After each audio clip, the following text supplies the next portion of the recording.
And developing right now, the White House says that President Obama would veto House Republicans' version of the payroll tax cut extension because it does include required approval within 60 days of that Keystone pipeline from Canada down to the Gulf of Mexico.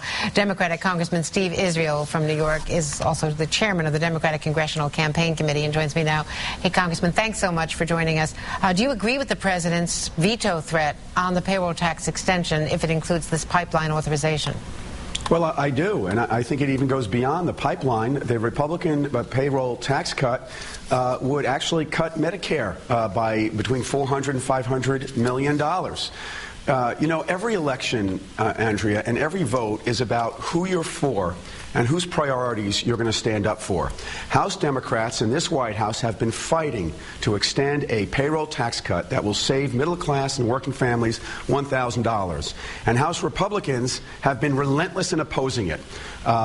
In order to protect 300,000 people who are making over $1 million a year from a surcharge on every dollar over $1 million. And so we're going to continue fighting for the middle class, and the Republicans have tried to obstruct. They have tried to destruct. They have tried to put poison pills in this. I don't know what it is about a middle-class tax cut that these House Republicans do not like. But you're the head of the campaign committee. Is this going to hurt some of your key Democrats in swing districts if they vote against this?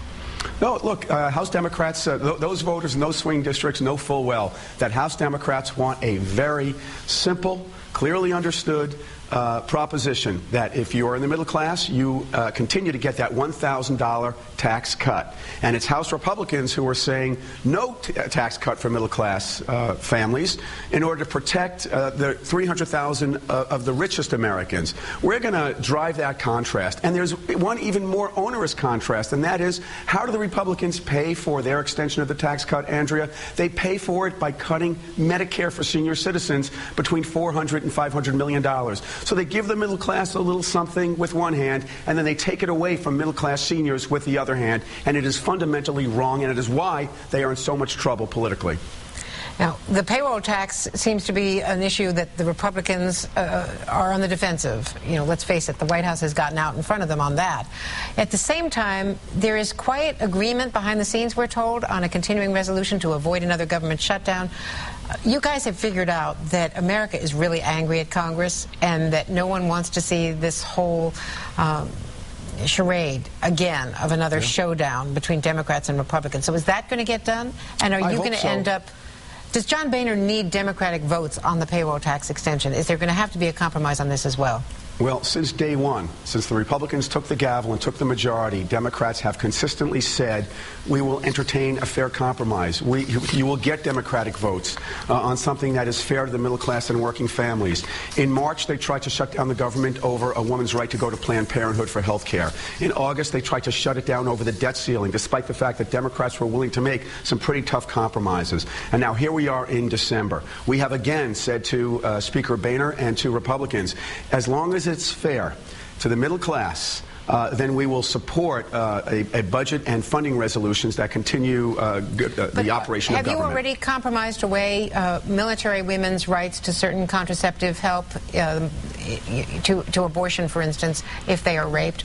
Is that already a compromise that Democrats are willing to make for the military women? No, it's not a compromise. Yeah. I'm sorry. Okay, it's not a compromise that this Democrat is willing to make. And quite honestly, if you remember when Democrats were in charge, when we had the majority, the first thing we did after getting the majority is we passed the Lilly Ledbetter Act that protected women who were in the workplace making less than a man for a similar job. And the last thing we did is we repealed Don't Ask, Don't Tell. Well, we'll see whether that's in the final bill and whether the president vetoes it as well, whether military women have the same rights that other women have in the federal government. Look, I think that all women should have equal rights, and I have not yet heard from the White House what their view is. If that poison pill is inserted in a continuing resolution, it's fluid, but I would vociferously oppose that kind of extraneous language. Thanks, Congressman Steve Israel. Thanks for being with us. Thank you. And the House votes later this afternoon.